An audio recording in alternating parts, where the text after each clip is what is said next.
날씨가 많이 더우시죠? 네, 우리 더운 날씨 속에서도 이렇게 또 더운 날씨 뚫고 은혜를 받게 오신 우리 여러분 옆에 분과 이렇게 한번 인사하겠습니다. 주님의 은혜가 시원한 생수처럼 부어지길 축복합니다. 한번 인사하겠습니다. 시원한 생수처럼. 네, 무더운 날씨 속에서 오늘 인사하신 것처럼 우리 주님의 은혜가 무엇보다 시원한 생수처럼 여러분 가운데에 부어지시기를 간절히 주님으로 축복드립니다. 네, 아멘 하신 분만 부어주시겠어요? 네. 여러분, 우리가 살아가는데 누군가가 여러분을 지켜보고 있을 때와 또 누군가 아무도 보지 않았을 때에 우리의 마음가짐과 우리의 행동이 달라지는 것을 우리가 볼 수 있습니다. 그래서 우리가 어떤 일을 할 때 나보다 높은 상사가 있을 때 일을 어떻게 좀 더 꼼꼼하게 하게 되고, 누군가가 내 행동을 지켜본다고 한다면 우리의 행동 하나가 조심하게 되고, 또 말 한마디, 이 몸가짐 하나에도 우리는 어떠한 긴장감을 가지게 됩니다. 여러분, 학생들도 마찬가지죠. 그래서 선생님들이 교실에 들어온 순간 애들 어떻게 하죠? 사사사삭 해서 앉습니다. 막 자기들끼리 막 욕하면서 하다가 선생님 썼다라고 하면 갑자기 말이 조심스러워지죠. 어떠한 그러한 누군가가 우리를 바라보고 있을 때 그 시선을 통해서 때로는 우리의 행동을 바꾸기도 하고 의식을 만들면서 태도에 영향을 줍니다. 여러분, 그렇다면 하나님이 여러분의 삶을 보고 계시다고 여러분이 믿었을 때 여러분은 어떻게 살아가고 계십니까? 우리가 교회 안에서 말씀을 듣고 기도하며 그 안에서 우리가 신앙인으로 살아가지만 정작 아무도 보지 않는 그러한 평범한 삶 속에서, 누구도 간섭하지 않는 그러한 자리에서 여러분은 그 신앙을 잘 지키며 살아가고 있으십니까? 내가 정말 하나님 앞에서 그 삶을 내가 살아가고 있다라고 여러분 고백할 수 있으십니까? 오늘 본문 빌립보서 2장 12절에 바울은 이렇게 권면합니다. 우리 같이 한번 읽어볼까요? 같이 읽겠습니다. 그러므로 나의 사랑하는 자들아, 너희가 나 있을 때뿐만 아니라 더욱 지금 나 없을 때에도 항상 복종하여 두렵고 떨림으로 너희 구원을 이루라. 아멘. 여러분, 지금 바울은 지금 멀리 떨어진 그 자리에서 함께 있지 못하는 상황 속에서도 이 빌립보 교회 성도들에게 마치 하나님이 그들 가운데 함께 계시는 것처럼, 아니 하나님이 실제로 그 곁에 계시다는 믿음 안에서 경건하고 또 진실하게 살아갈 것을 부탁하고 있습니다. 여러분, 신앙은 누가 보느냐에 따라 달라지는 태도가 아니라 하나님이 항상 함께 하신다라는 믿음으로부터 흘러나오는 삶의 방식입니다. 예수님을 믿는다는 고백은 단지 믿음의 고백이 아니라 그 고백에 합당한 삶의 태도, 또 삶의 열매로 증명이 되어야 합니다. 여러분, 우리가 지난번에 제가 설교했었던 내용이 혹시 어떠한 내용인지 아십니까? 적으신 분 막 뒤집고 계셔. 주된 핵심은 이거였습니다. 우리가 예수님의 마음을 품고 살아가야 한다라고 제가 말씀했습니다.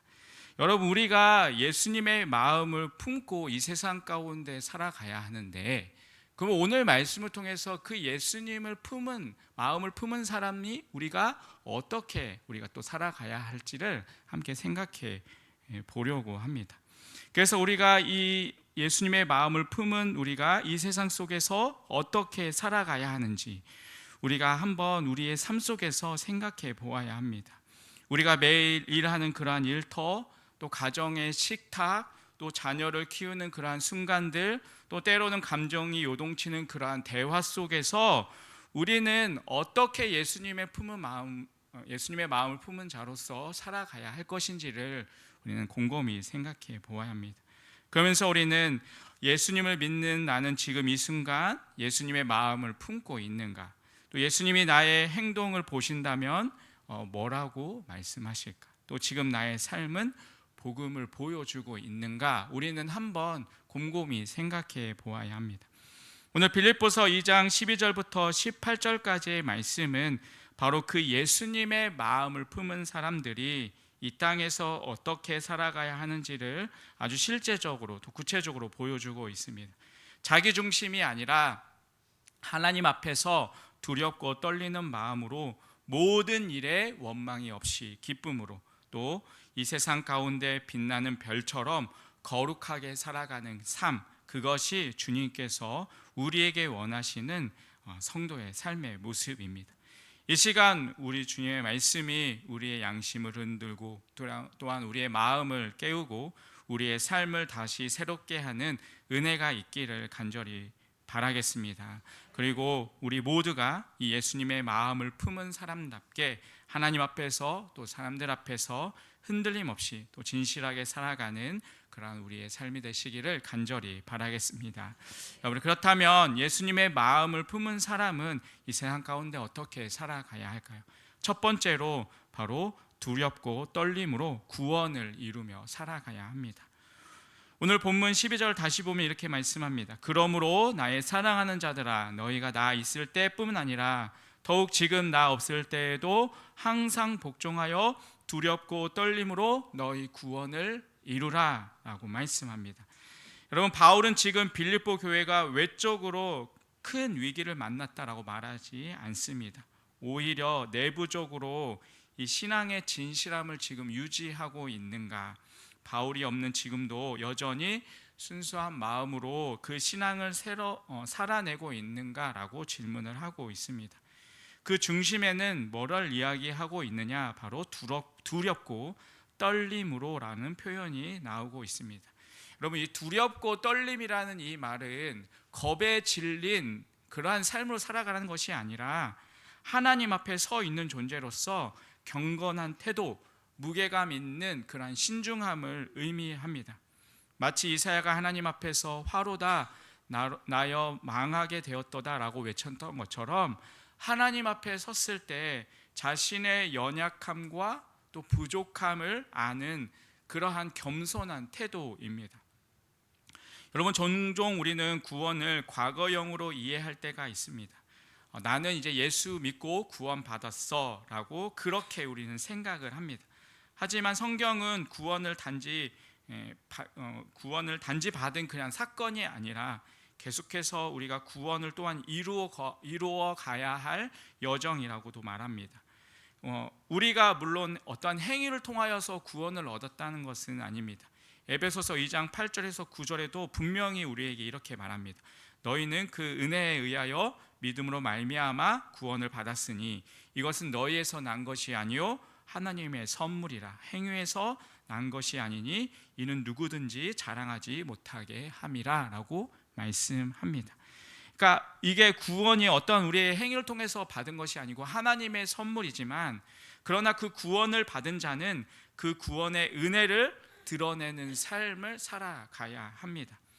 바울이 디모데에게도 이렇게 권면합니다. 디모데전서 4장 7절에 보면 경건에 이르도록 내 자신을 연단하라 라고 말합니다. 구원은 한 번의 사건으로 끝나는 것이 아니라 하루하루를 통해서 하나님의 뜻에 복종하며 그 은혜에 합당한 열매를 맺는 삶으로 또한 이어져야 하는 것입니다. 여러분, 혹시 우리는 은혜를 너무 가볍게 여기고 있지는 않으십니까?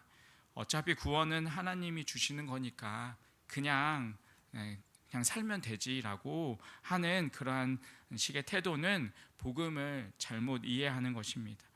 여러분, 은혜는 값싼 것이 아니라 여러분, 우리는 정말 그 은혜 앞에서 두렵고 떨림으로 우리는 하루하루의 삶을 살아가야 합니다.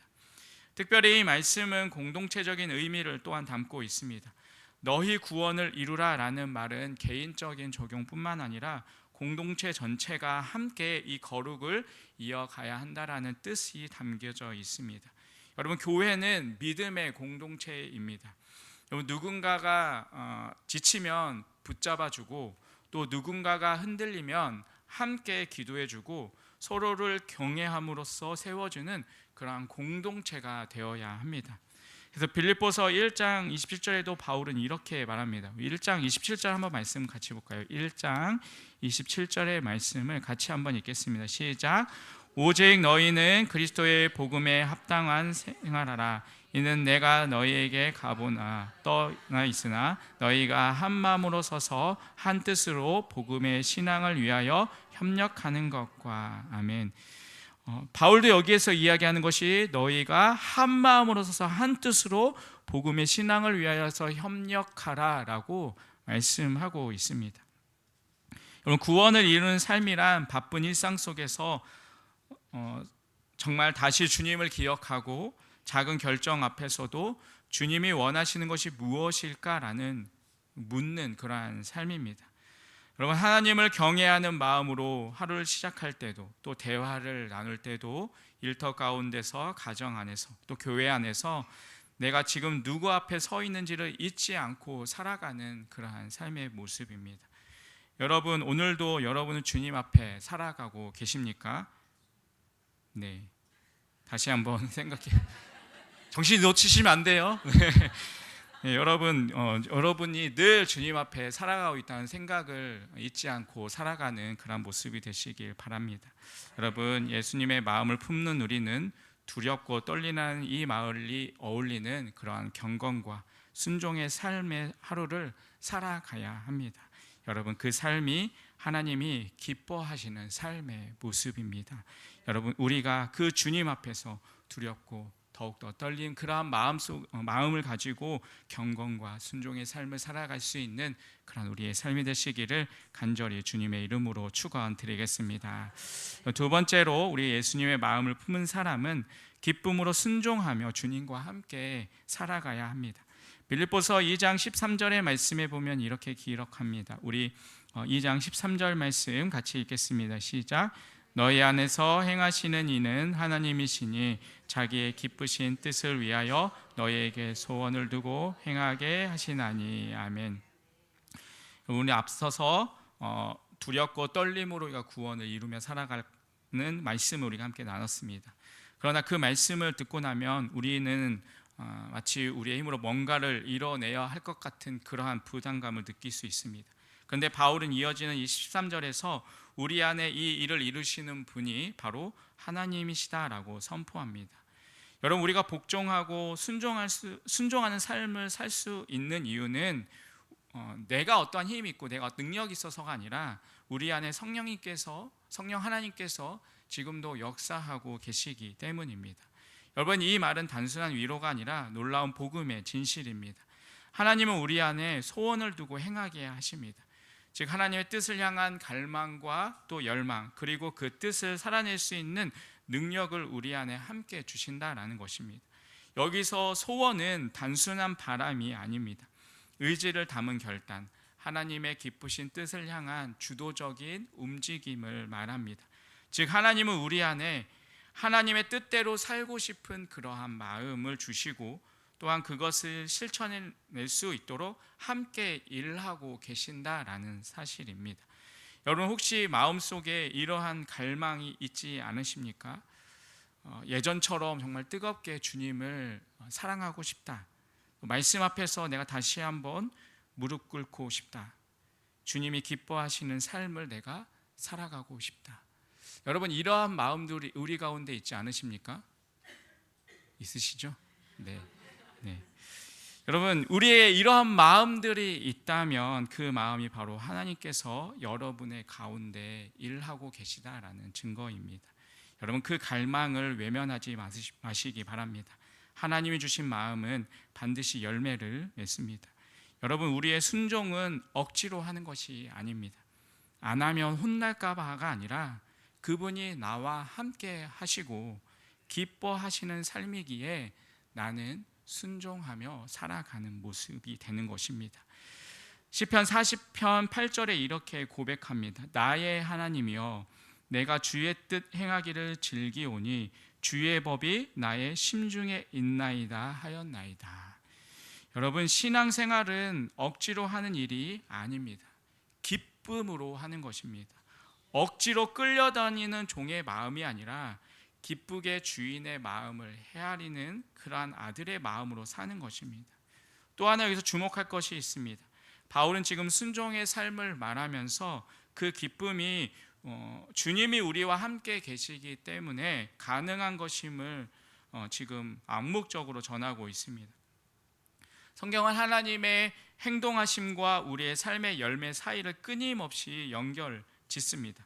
갈라디아서 5장 22절에 보면 오직 성령의 열매는 사랑과 기쁨과 화평과 오래 참음과 자비와 영성과 충성과 온유와 절제니라고 말합니다.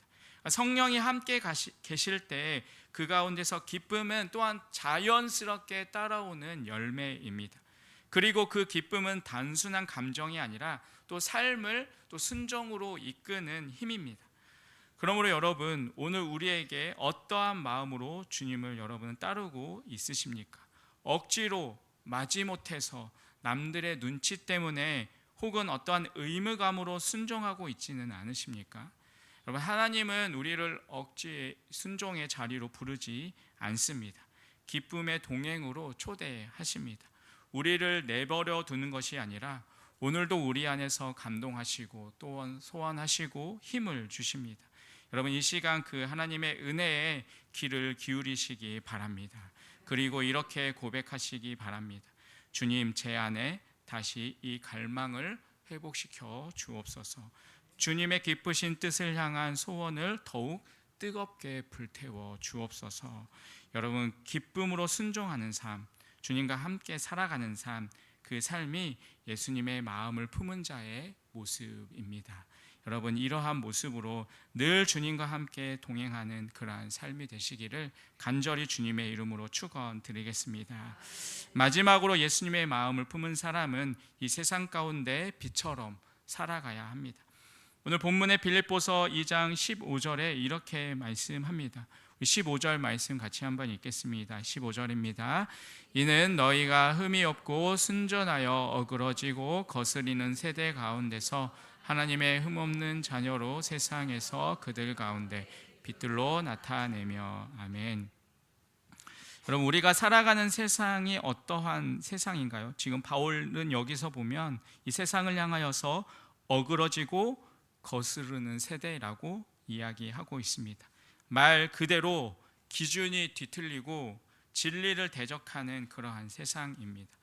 자기 중심적인 사고가 당연하게 여겨지고 거짓이 진실처럼 포장되는 그러한 세상입니다. 여러분, 이러한 세상 속에서 예수님의 마음을 품은 성도는 빛처럼 살아야 한다라고 바울은 선포합니다. 그런데 빛은 말로 존재하지 않습니다. 빛은 드러내는 존재입니다. 여러분, 빛은 말하지 않아도 보이기 때문에 영향력이 있습니다. 여러분, 아무리 작은 촛불이라 할지라도 캄캄한 밤에서 그 작은 촛불에 불이 켜지면 그 방이 환하게 되어 있습니다.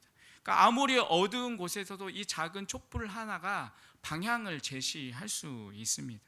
여러분, 예수님께서도 마태복음 5장 14절에서 16절을 통해서 이렇게 말씀하십니다.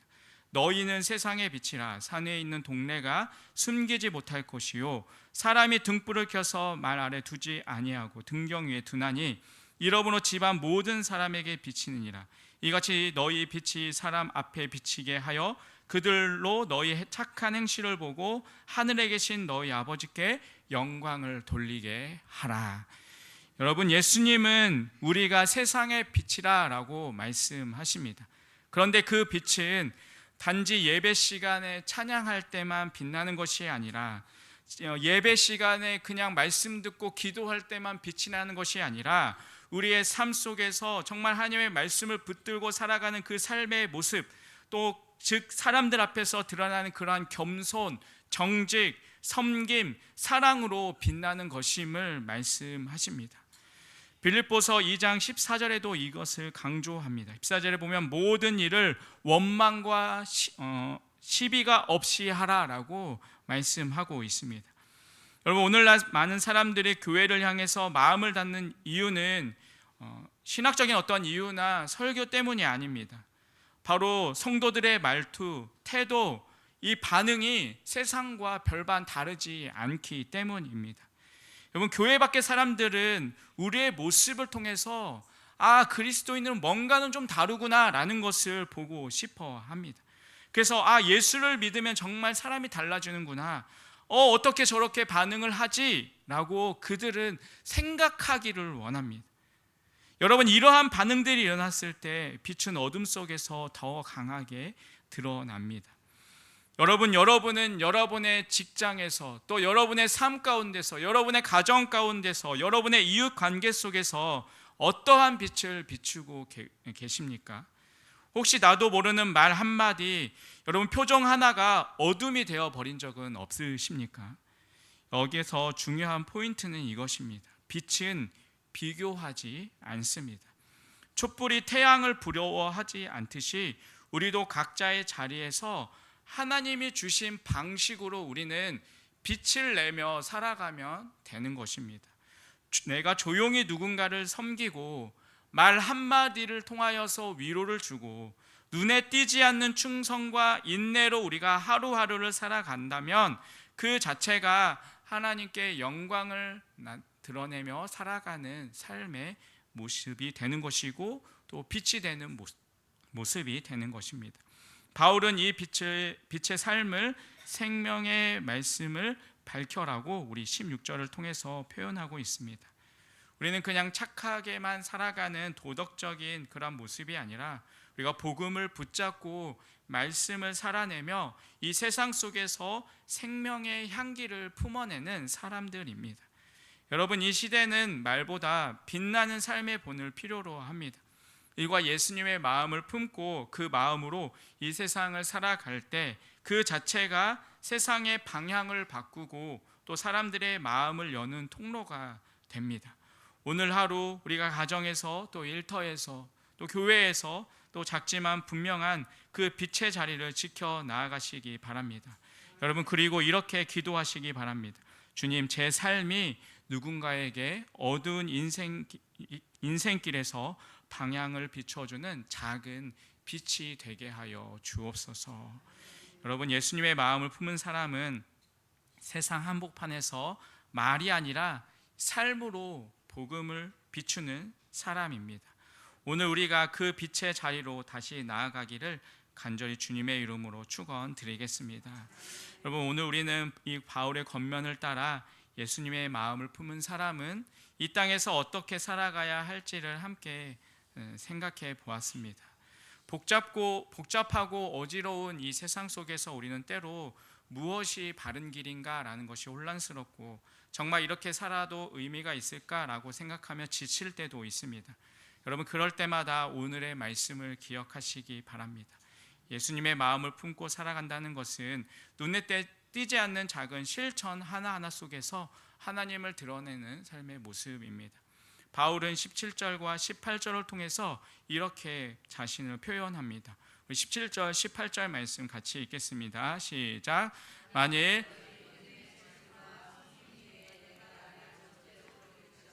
나는 기뻐하고 너희 무리와 함께 기뻐하리니 이와 같이 너희도 기뻐하고 나와 함께 기뻐하라. 아멘. 바울이 여기서 보면 전제로 드린다라고 표현하고 있는데, 이 전제로 드린다라는 표현은 구약의 희생제사에서 포도주를 부어 바치는 헌신의 행위입니다. 바울은 자신의 인생 전체가 이 빌립보 성도들의 믿음 위에 드려지는 기꺼운 희생이라고 고백을 합니다. 다시 말해서 예수님의 마음을 품은 삶은 결국 드려지는 삶입니다.